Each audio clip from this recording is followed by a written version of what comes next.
So welcome to episode number 2. I'm still in the same outfit as episode number 1. It's the same day for me. It's gonna be easier to continue shooting. So in this episode, what are we going to cover? Food to eat and food to avoid. And I have a few notes, so you're gonna see me looking at my notes. Shouldn't be a problem because I want to ensure that I cover every single thing and every single detail. First, I want to tell you something. And I want to remind you why it is important to look at the food we eat. Food is not just to survive. Yes, I eat to survive, but the quality of food that I eat affects the quality of life that I get. So, if you want to heal IBS, you really have to watch the food you eat. And I'm gonna tell you something about the gut. If you have heard about the gut, then you know it's the collection of all the organs that are responsible for my digestion. And you have to care about the gut. The gut in medicine is called the second brain. And I'll explain this. But first, let me explain it in simpler terms. The gut is the queen of the castle. And you don't want the queen to get mad. So if the gut is mad, you're not gonna feel okay. If you want to fix yourself, you fix your gut. Your gut is responsible of your immunity. Your gut is responsible of your mood. So, 80% of serotonin is secreted in the gut. Serotonin is the happy hormone. Many people got healed from depression and ADHD by healing their gut. And why science calls it the second brain is because the gut has more bacteria than our body has cells. Our gut has more neurotransmitters than our brain has. And if the gut is feeling well, your brain will function well because you feel good.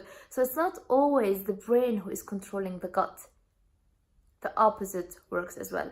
So the gut is the second brain. How can we ignore it and not feed it? You want the gut to flourish and feel good. And how? Food. Food is like the food to the soil. If you want a good soil that gives you beautiful blooming flowers, you have to take care of the soil. Okay, so now we know why we should take care of the food we eat, right? Okay, and I'm gonna start with the food to avoid. So I'm gonna start with the no. Usually I like to start with the yes, but I have to tell you that if you want to heal yourself from IBS, then at the beginning of the healing phase number 1, you really have to eliminate a lot of things for 2, 4, 6 weeks, not less. Many of you who read a lot because they have IBS might find or might not find this information super new, but bear with me. I'm sure I'm gonna tackle something that you have not heard. If not in this episode, then definitely in the upcoming episode. Okay? So food to avoid, what are the big no-nos? Starting with gluten and dairy. And a little disclaimer here. I am not someone who encourages people to go gluten-free and dairy-free, and I hate how we started labeling people, started labeling food as free of. I mean, food is full of so many things. But let's get serious here. You have IBS, you have to eliminate gluten and dairy at the beginning of the healing phase. Gluten includes wheat, qamah, found in cakes, pastries, rice, pasta, biscuits, even in hidden condiments like soy sauce, for example. So you avoid wheat, you avoid even rye, barley, it's like al-maghrabiya, frike is as well part of the wheat, and oats. Some oats are gluten-free, you can have these. Non-gluten-free oats can be irritating, but definitely the worst, or let's say the biggest trigger of IBS is wheat, al-qamah.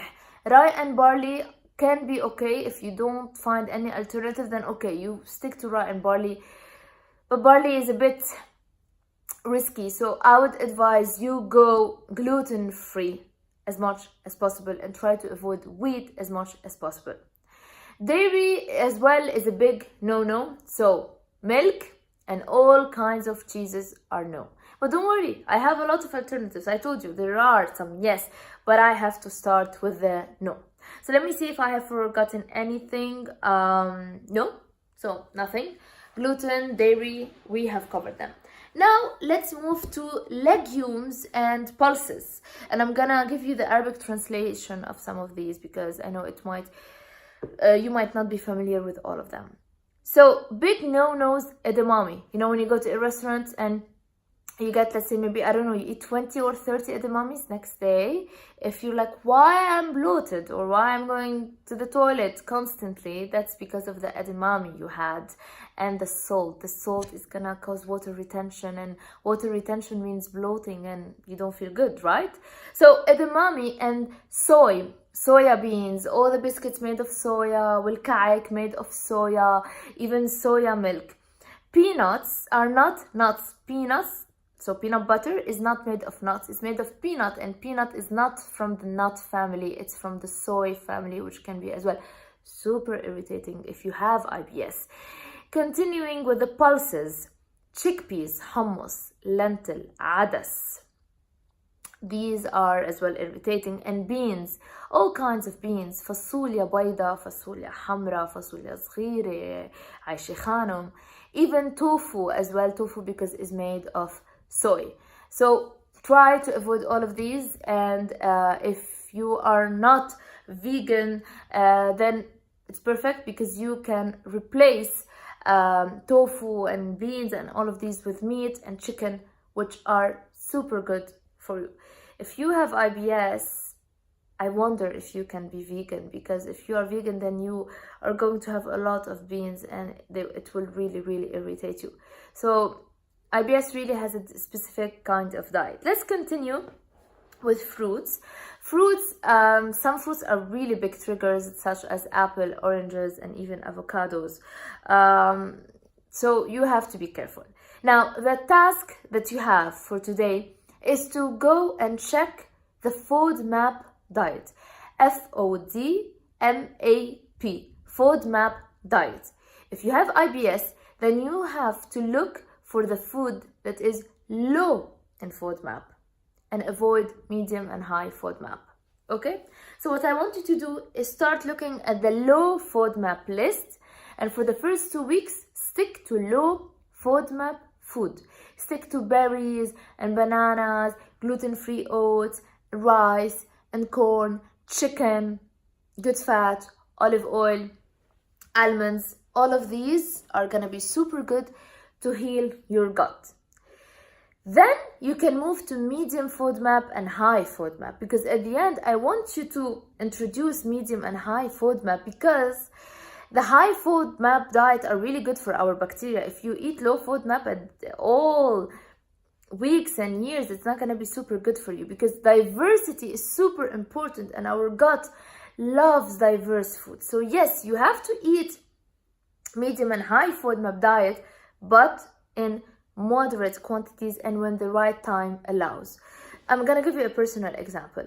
I have stopped dairy for almost a year. I have introduced it back and I felt really amazing. And every time I tried to introduce it again, I felt really, really horrible, because I knew it was not the right time. I was stressed. And sometimes it's not just the food that you have to watch for, but even other things, which I will tell you about later. So I couldn't introduce dairy and I waited for the right time. And now I'm having them back, but in very, very small quantities. And when I feel good, not when I feel already bloated, definitely when you are not PMSing, because IBS symptoms aggravate when women are PMSing. Hard life, woman, I know.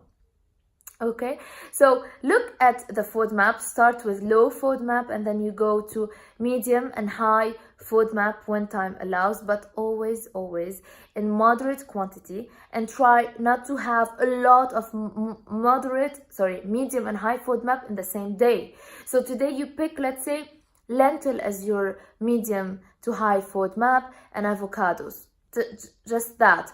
for today and tomorrow. Then the next day, introduce something else. Don't just get too excited and put all the high FODMAP, because you are really gonna get bloated. The way to let your body start digesting them again is getting your body used to them. So you introduce them slowly and in small quantities. Okay? And medium FODMAP, when you are super healed, they will be really safe for you. You will enjoy them. But high FODMAP are always triggers, so you always have to be conscious when you go high FODMAP. But one super important thing, and please, if you want to register one thing, it's this one that I'm going to tell you. Just wanted to make sure that the time is running. Everybody is different. Some low FODMAP might irritate you, and some other high FODMAP might not irritate you. I know it's super weird, but that's the beauty of the diversity and how our bodies react differently. Okay, but like I said, you start with low FODMAP, you safely move to medium to high FODMAP, but without being worried, because you're not gonna hurt yourself. You might really feel good even when introducing high FODMAP. Not all the high FODMAP are gonna be bad for you.